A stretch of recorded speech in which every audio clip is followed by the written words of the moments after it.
Hello everyone, it's Ren here. Welcome to my room, guys. I hope you're well today.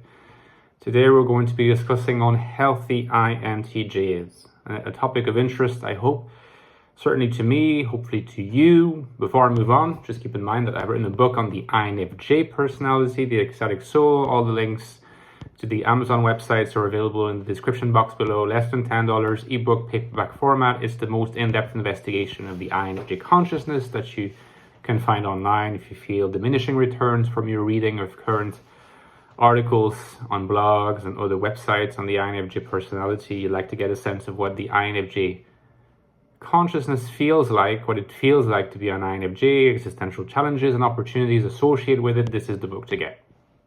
Okay. How to recognize an unhealthy INTJ.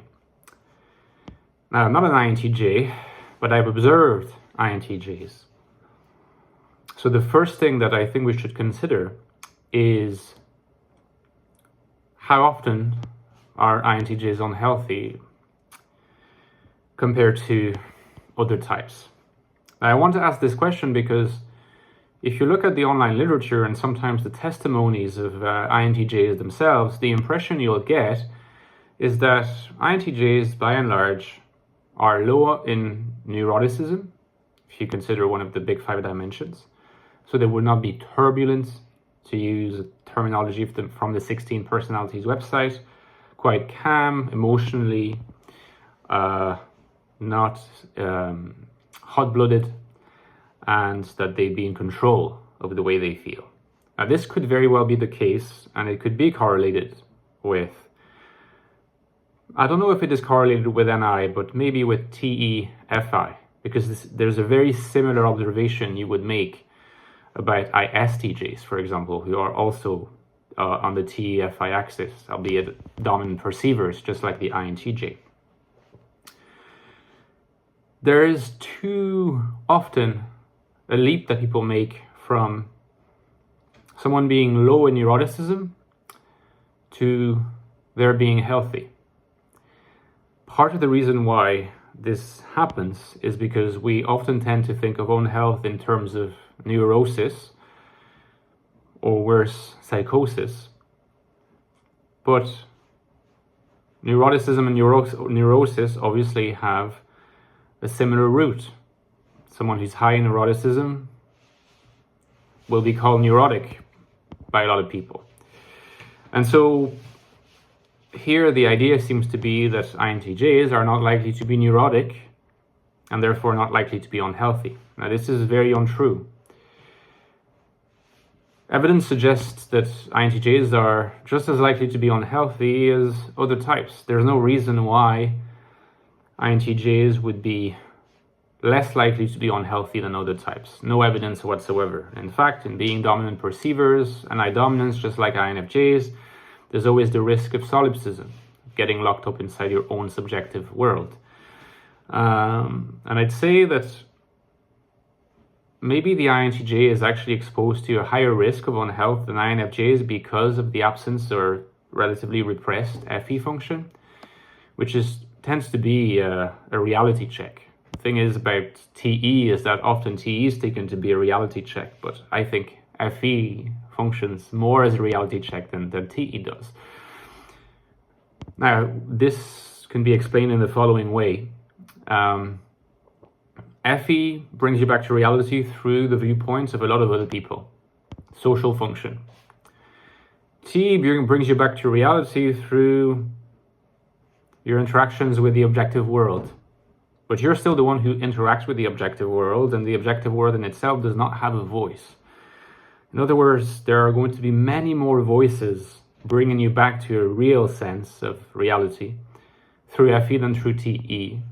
And TE is therefore in some ways more likely to remain a support of the highly subjective orientation, which means that INTJs are in fact more likely to become solipsistic than INFJs. And I think plenty of evidence can lead us to that observation, not only from the online behavior of unhealthy INTJs, but also if you look at the works of famous INTJs, such as INTJ philosophers take Hegel and take Nietzsche, right? Hegel and Nietzsche, undoubtedly INTJ philosophers.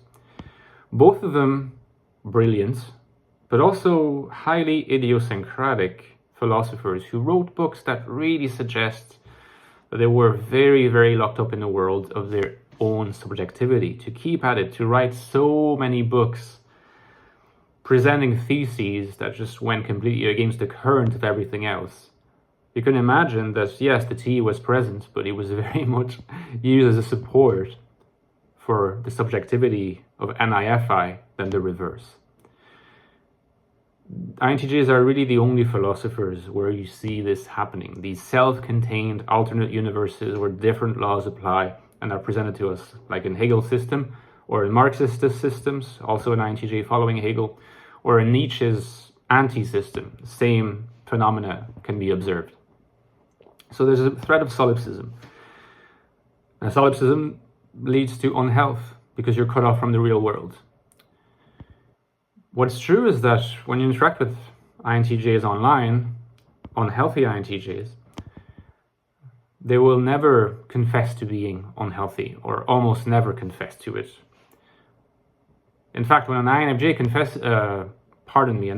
confesses to being unhealthy, it's usually a sign that they're, if not healthy, at least on the path to health.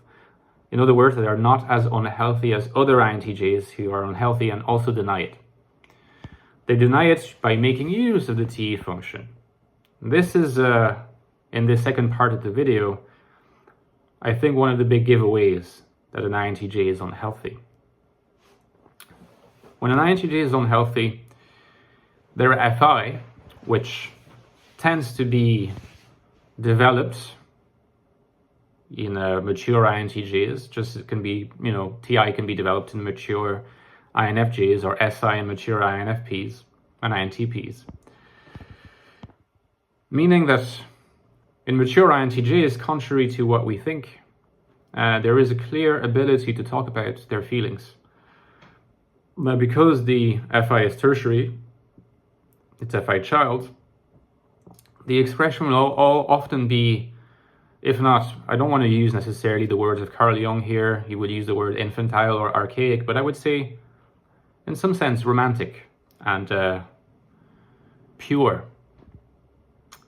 But that romanticism and that purity are filtered through the symbolism of NI. So there's always a little bit of a self-effacement of feeling going on, even as sometimes very deep feelings can be expressed by mature INTJs. So that's undoubtedly the case, goes against the current of some of what people say about INTJs being very cold or robots. This is not true at all. However, when TE takes over FI to the extent that you only seem to see TE justifications for the INTJ being right about everything, as you see online a lot, that's a sign that they're unhealthy, and that's a sign that they're insecure. Of course, to cut yourself off from the expression of your feeling judgments is the sign that you're repressing them, probably to protect yourself, that you don't want other people to see that you're aching and that you don't trust people because you feel that they might be hurting you.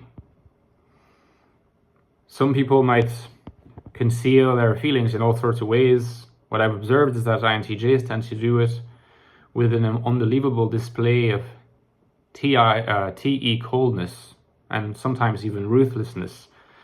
Usually it happens in proportion to the aching of the feelings that are taking place inside the INTJ's heart. In other words, the harsher, the colder, the most judgmental and final the TE, the more the INTJ is hurting.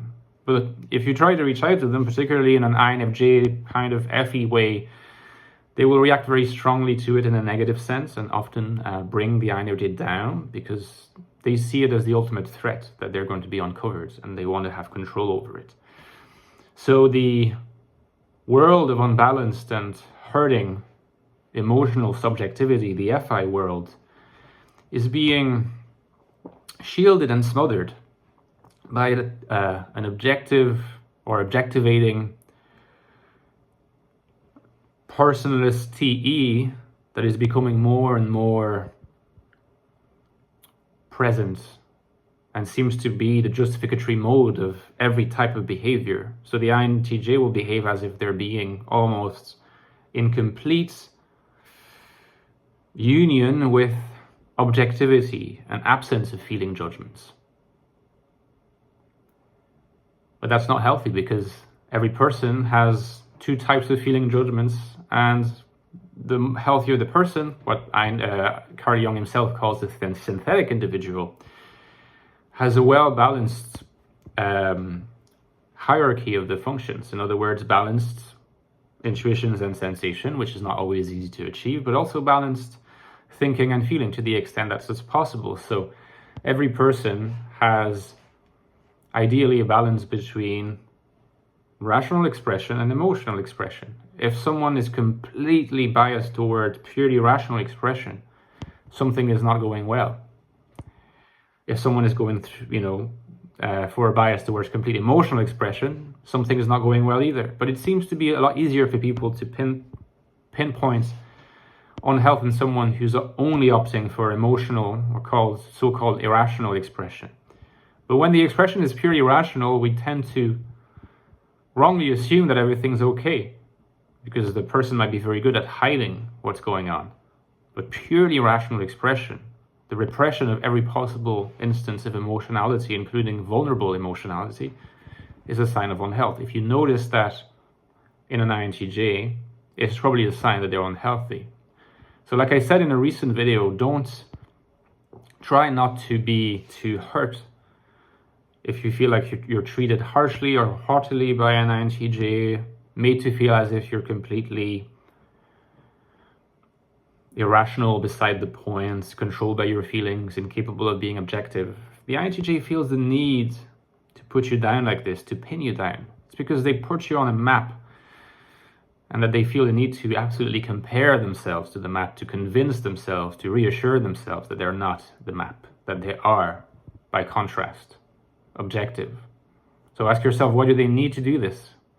Why can't they just be themselves and let the objectivity and the emotional subjectivity flow out of them naturally? It's because they're not healthy. So I think that this might break a myth about the INTJ, and I'd love to hear what you think in the comments, guys. Also consider subscribing and giving me a like. And don't forget about my Patreon page, because I'm always looking for more supporters. Thank you very much. See you soon, guys. Bye.